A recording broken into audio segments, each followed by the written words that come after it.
Salut à tous, aujourd'hui on se retrouve pour une vidéo très rapide dans laquelle on va voir comment faire une chili oil, cette petite huile épicée qu'on met sur plein de plats asiatiques et même sur certains desserts, mais ça je vous le montre la semaine prochaine. Allez, on perd pas plus de temps, on passe à la recette.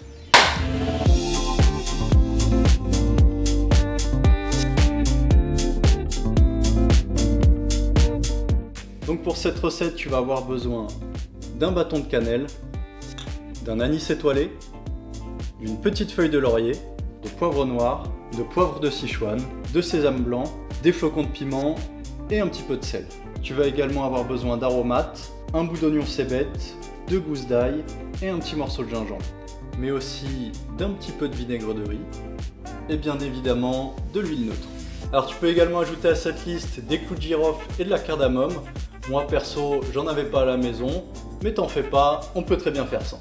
Allez, c'est parti, on prend notre poêle, on y verse nos épices et on va les faire torréfier quelques minutes. Dès qu'elles commencent à légèrement brunir, on les sort et on les met de côté. Ensuite, on va passer à nos aromates. Donc je vais commencer en me claquant mes 2 gousses d'ail et je me les mets de côté.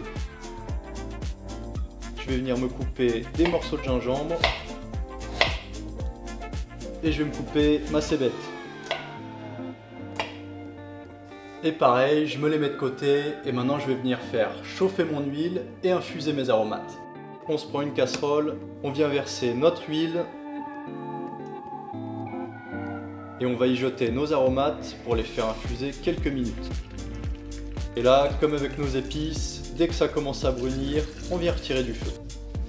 Hop là, je me mets ça de côté et on va pouvoir passer à l'assemblage. Donc tu vas venir te prendre un bocal en verre avec un petit entonnoir et on va venir y mettre nos flocons de piment. On se rajoute un petit peu de sel, nos petites épices torréfiées, hop, le vinaigre. Et là on va venir filtrer l'huile en la versant directement bien chaude sur nos épices. Oh là là, j'ai fait carnage. Bon, t'essaieras de faire un peu plus proprement que moi quand même. Hop là, maman. Et voilà, là on n'a plus qu'à se mélanger un petit peu ça pour bien que ça infuse partout. Et voilà, notre huile pimentée est prête. Il ne te reste plus qu'à la laisser de côté le temps qu'elle refroidisse avant de pouvoir l'utiliser. N'hésite pas à attendre encore quelques jours pour qu'elle prenne un petit peu plus de goût. Et tu vas voir, dans tous tes plats, ça va être une pure dinguerie. D'ailleurs, ne rate pas la vidéo de la semaine prochaine dans laquelle je vais te montrer comment l'utiliser dans un dessert. Et en attendant, n'oublie pas de t'abonner à la chaîne YouTube en appuyant sur ma tête juste là, de mettre un petit like et un commentaire si la vidéo t'a plu. Et nous évidemment, on se dit à la semaine prochaine. Allez, ciao!